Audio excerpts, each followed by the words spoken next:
come to believe that the Bible is right when it says the kingdom suffereth violence, and the violent take it by force. I have come to learn that if you don't take it by force, you won't take it at all. The fair weather Johnny come lately saints who sit in the cut and wait for good things to happen spend years, and life passes them by because they're not aggressive enough to seize the things that God has for them. I read in the word that Joshua was so radical a warrior. Joshua would fight anybody, anytime, anywhere. When Moses was on the mountaintop with his hands up, Joshua was down in the valley fighting the Amalekites. He would fight. He had a fighting instinct. He was so ready to fight that he one time walked up on God, manifest in an angel, and said, "Are you for me or against me?" He pulled his sword. He said, "Don't you start nothing. While I'm fighting, I'll fight you." Of course, the Lord had to calm him down and put him in his place and remind him of who he was, but he had that fighting, aggressive nature. I think that that's part of masculinity. There needs to be something in you that will respond to the challenge at hand. I'm not talking about physical fighting, but I'm talking about that aggressive nature that causes you to not allow the enemy to take over your stuff. It ought to be in a man, and I would rather God have to slow me down sometime rather than push me forward.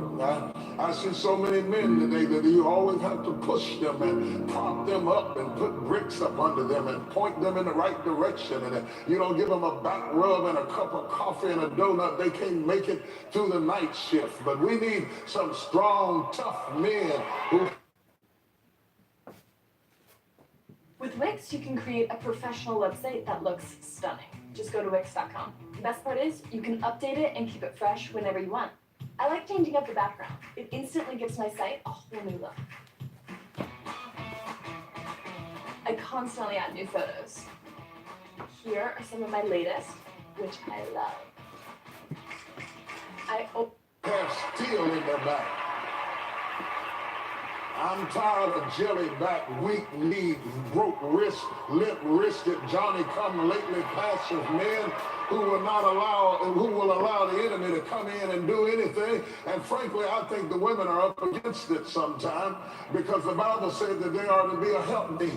But how can you help somebody who's not going anywhere? There's nothing worse than being stuck in a secondary position behind a first man who won't move. Inevitably, it'll make you want to push up against them and get out of hand sometime because you're in a dilemma. If you have an anointing to help somebody and the person you're supposed to help has lost their shoes and tied the shoelaces backwards, it puts you in a real dilemma. And a lot of our women are frustrated because they're anointed to help somebody who has no assignment, no agenda, no focus, and no goals. These spoiled brat mamas, baby boys need to go back home to mama, and we need some real men to rise up and begin to fight the good fight of faith.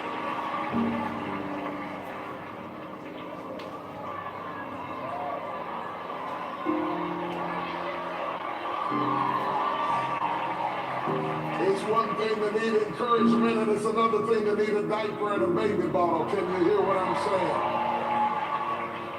And it is a dilemma. It is a dilemma because many people are in a dilemma because life demands that a man have a certain amount of strength and a certain amount of aggression. And even nature teaches that a man should be aggressive. The moment his body begins to secrete a hormone called testosterone, it causes him to have a more aggressive disposition. Even in little boys, you see them becoming more aggressive. It's hard to harness this energy that begins to rise up in the masculine soul because he has that innate God-given tenacity that makes him want to conquer. God put Adam in the garden and told him to subdue it and have dominion over it. And there ought to be something in a man that makes him a conqueror, something secreting in his genes and coming up out of his spirit. And when I say genes, I'm not talking about Levi's. Something coming up out of his spirit that causes him to be strong and relentless and tenacious about the things he goes after.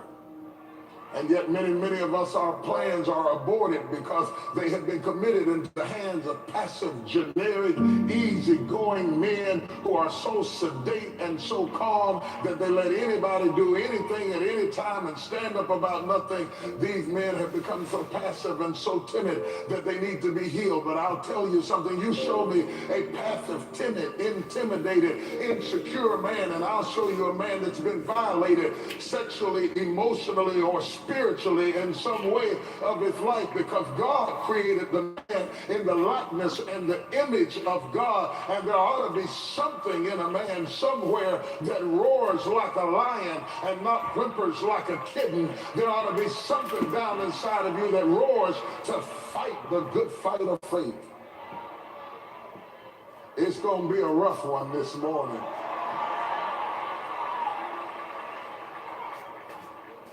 And understanding that even strong men struggle, and no matter how strong you are, and no matter how relentless you are, there are moments in your life that you find yourself in overwhelming circumstances. David certainly was not a passive man by any stretch of the imagination. Oh yes, he was tender, and if you caught him at the wrong moment, you would misunderstand him, and you might think he was passive, and you might even go so far as to think he was effeminate, sitting in the arms of Jonathan, weeping and asking him to be his friend. You might misunderstand David if you caught him at the wrong moment, catch him out on a mountain somewhere writing poetry and singing songs and dancing in the presence of God. You might misunderstand him. He was certainly in touch with his soft side, but he had the kind of assurance that comes from a man who's comfortable enough in his masculinity that he's not afraid to express all sides of himself. Where are my brothers at in here? So you might run up on David, who's writing poetry and singing songs and is creative and genteel in his disposition. You gotta ask yourself, what are you fighting for? Adonis Creed has been challenged by Victor Drago. But please don't misunderstand David, because if you made David mad, David was known to kill 100 Philistines and cut their foreskins off and throw them like rings at the feet of the king. David didn't take any stuff. He was radical when he was a boy. He was a boy killing lions and bears while other boys were playing with baseballs and basketballs. David was killing lions and bears, getting ready for the next fight. By the time he got ready to fight a giant, he had a resume of dead carcasses laying behind him, saying, you don't know who you're fooling with. I whipped the lion and I whipped the bear, and the same God that delivered them into my hand is going to deliver you into my house. I'll whip you too. I'll knock your head off. He didn't have nothing but a rag and a rock, but he knew how to work it. And when you know how to work what you got, God will bless you with the victory. He knocked it in the head. Good God. Took his sword out and cut the giant's head off for a trophy. David didn't take any stuff. It is possible to be a male and not be a man. But if you're not a man, life will break you into itty-bitty little pieces and throw you at the feet of some woman's doorstep, and you'll be either swept up or stepped over the rest of your life. And such are some of us today, but not David. David was a man of war. And he said, when he talks about his relationship with God, he said, he teaches my fingers to war. I want every man to put his fingers up and say, teach my fingers to war. My fingers to war. Yeah, teach me how to fight. He said God taught him how to fight, how to not be a wimp, how to not just roll over and lay down and run home crying every time he ran into an opposition. God taught him how to stand with his head up and his back straight and deal with the issues of life. He was a warrior. Some of you women are in trouble because you connected with somebody. Johnny's real cute, but he has no spine. He's 6'2" and fine, but the boy got no spine.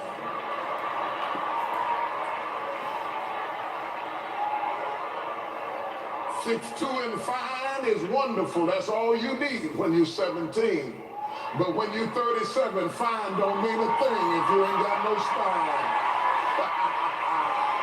Oh, y'all don't hear what I'm saying to you.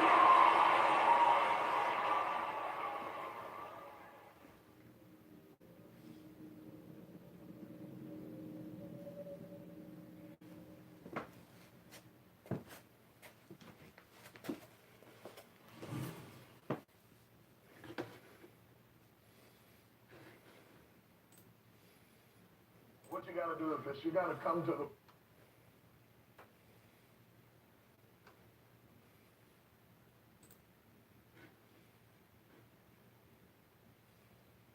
Democrats have become the party of. Come on now.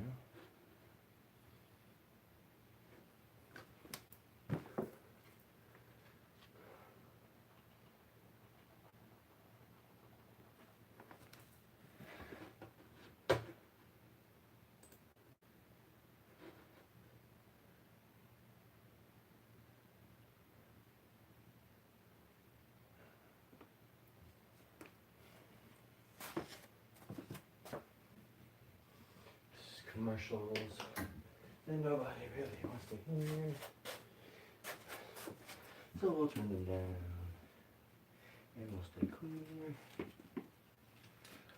We'll just wait for the real messages that we all want to hear. Ooh. Come on. Come on, Ed. Be over. Be over, Ed. There we go. There ought to be something in a man somewhere that roars like a lion and not whimpers like a kitten. There ought to be something down inside of you that roars to fight the good fight of faith. It's going to be a rough one this morning.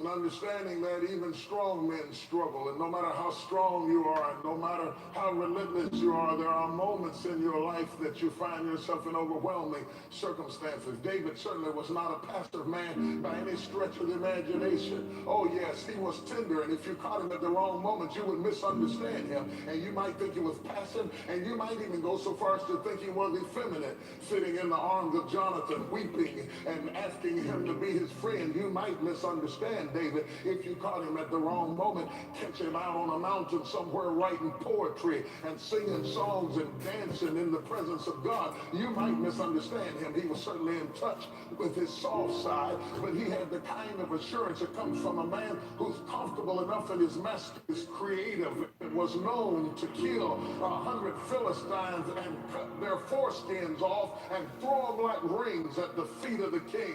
David didn't take any stuff. He was radical when he was a boy. He was a boy killing lions and bears while other boys were playing with baseballs and basketballs. David was killing lions and bears, getting ready for the next fight.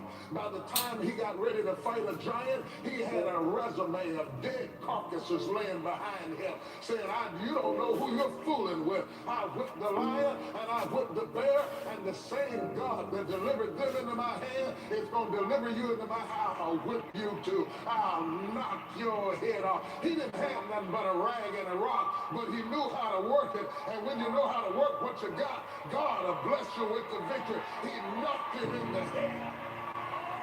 Good God. Took his sword out and cut the giant's head off for a trophy. David didn't take any stuff. It is possible to be a male and not be a man. But if you're not a man, life will break you into itty-bitty little pieces and throw you at the feet of some woman's doorstep, and you'll be either swept up or stepped over the rest of your life. And such are some of us today, but not David. David was a man of war. And he said, when he talks about his relationship with God, he said, he teaches my fingers to war. I want every man to put his fingers up and say, teach my fingers to war. Teach my fingers to war. Yeah, teach me how to fight. He said God taught him how to fight, how to not be a wimp, how to not just roll over and lay down and run home crying every time he ran into an opposition. God taught him how to stand with his head up and his back straight and deal with the issues of life. He was a warrior. Some of you women are in trouble because you connected with somebody. Johnny's real cute, but he has no spine. He's 6'2" and fine, but the boy got no spine.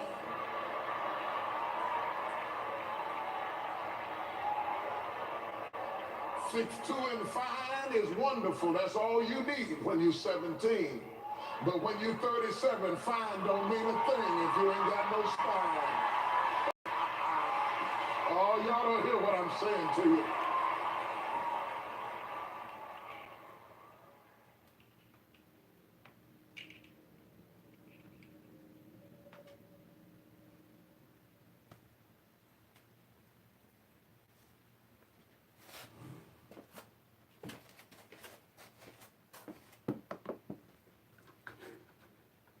What you got to do is this. You got to come to the point that you begin to find out where you are.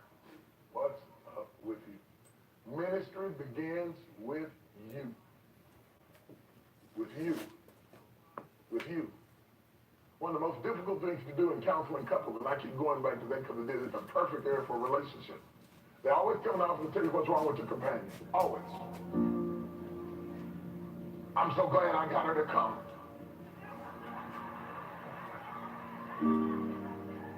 I'm just hoping you can straighten her out. Or she said, do it.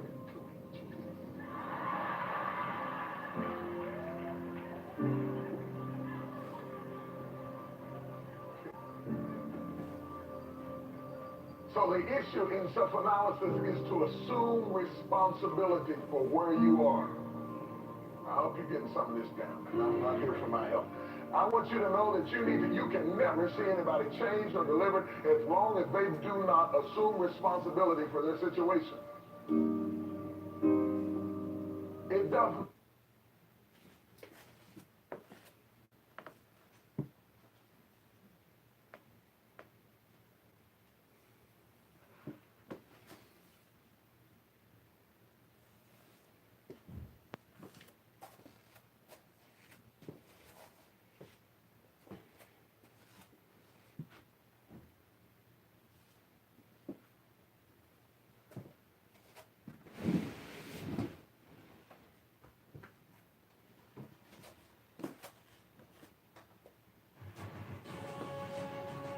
Thanks to the latest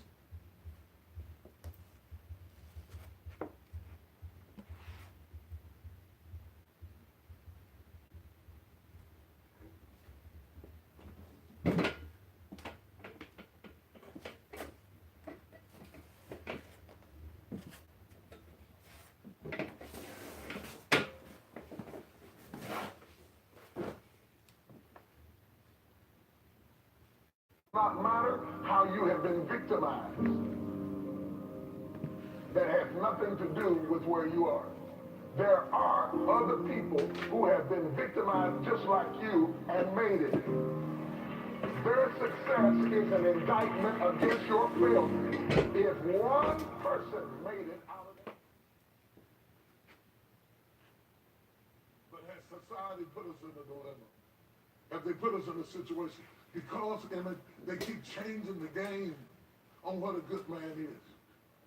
They keep changing the game. I don't know. It's confusing. Have they set us up to fail? Because every 2 or 3 years they come out with a new mandate as to what is a good man. It used to be if you were a good provider, you were a good man. You took care of your family, you paid the bills, you brought the money home, you were a good man. Didn't matter that Papa didn't talk. Papa said over the corner, how you feel, Papa? See that?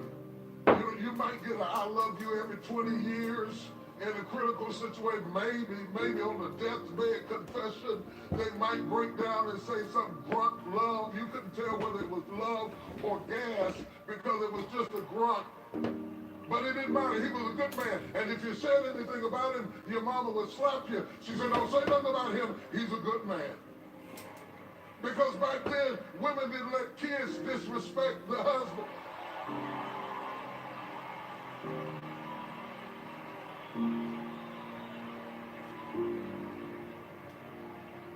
But today, you can't just be a provider. You got to be in touch with your feelings. Listen at your inner voice. You got to be touchable. You got to be willing to express your emotion. And so now you're not just a provider. You don't just bring home the bacon. You got to be able to cry. But if you cry too much, you're too soft and you're wimpy. And if you don't cry at all, you're not a man. And so now most men are confused. How can I be a good man to a woman who enjoys being a good man?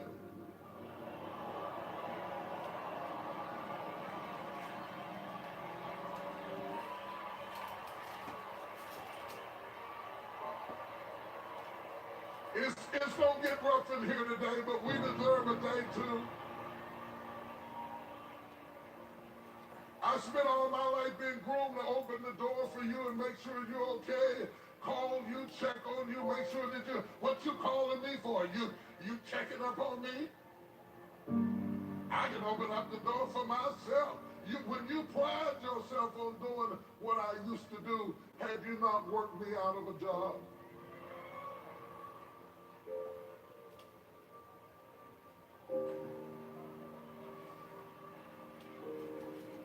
Yeah, and that's just an introduction. Wait till I get down.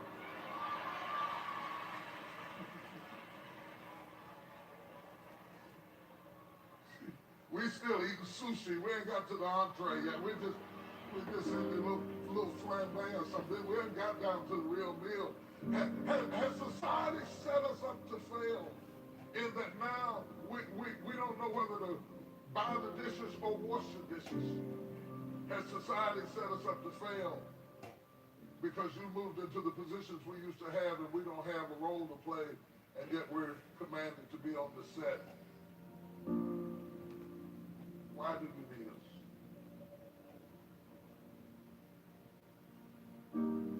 When was the last time you told him why you needed it? What do I bring to the table? What is it about me that makes your life better? Because if all you're good at is communicating where I fall short, don't expect me to excel, because I do not flourish in criticism. I flourish in praise. I flourish in the same thing that you give your sons. Because believe it or not, every father in here is somebody's little boy.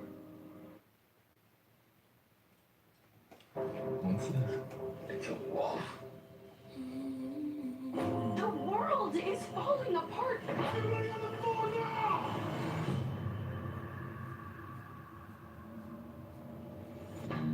The show is based on fairy tales. Three Little Pigs, Little Red Riding Hood. Oh, it's quiet now.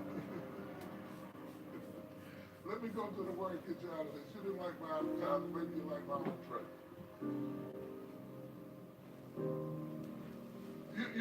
You see, the world is accustomed to celebrating mothers. It's sexy to celebrate mothers. Ask retail how much more money is spent on Mother's Day than Father's Day. Ask Hallmark how much more money they make off of Mother's Day cards than Father's Day cards.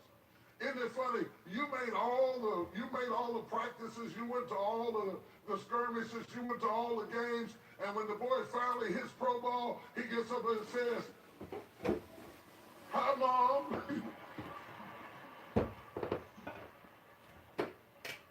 There's not always a big payoff for being a steady man. Yeah.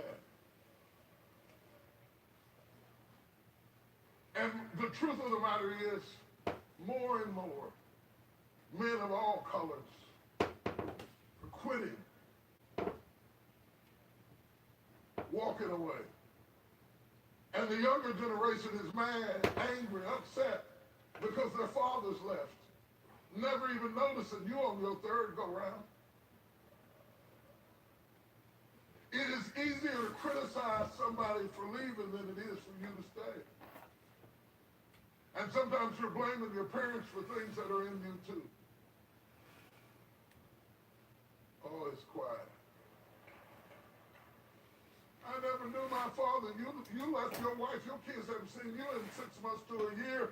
You're creating the same thing that you're criticizing your father for doing. Are you not doing it back to your son again? I just thought I'd ask you about it. What is different about you walking out on your wife and your daddy leaving your... I just thought I'd bring it up. So you just left another broken-hearted little boy trying to figure out who he is, trying to find a role model, a mentor anywhere he can, from a gang leader to a child molester, looking for somebody just to touch him because your hand left him untouched.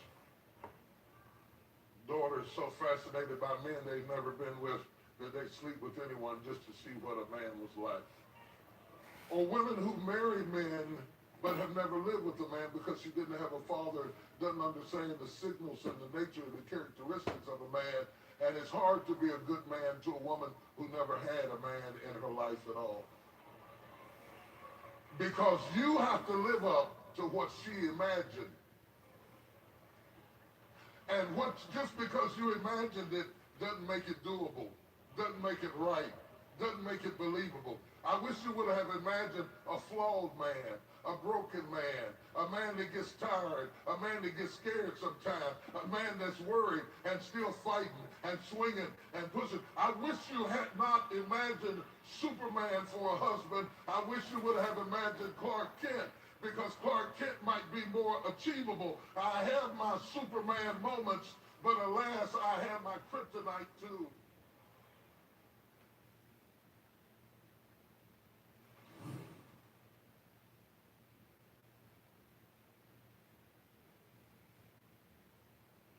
I've been thinking.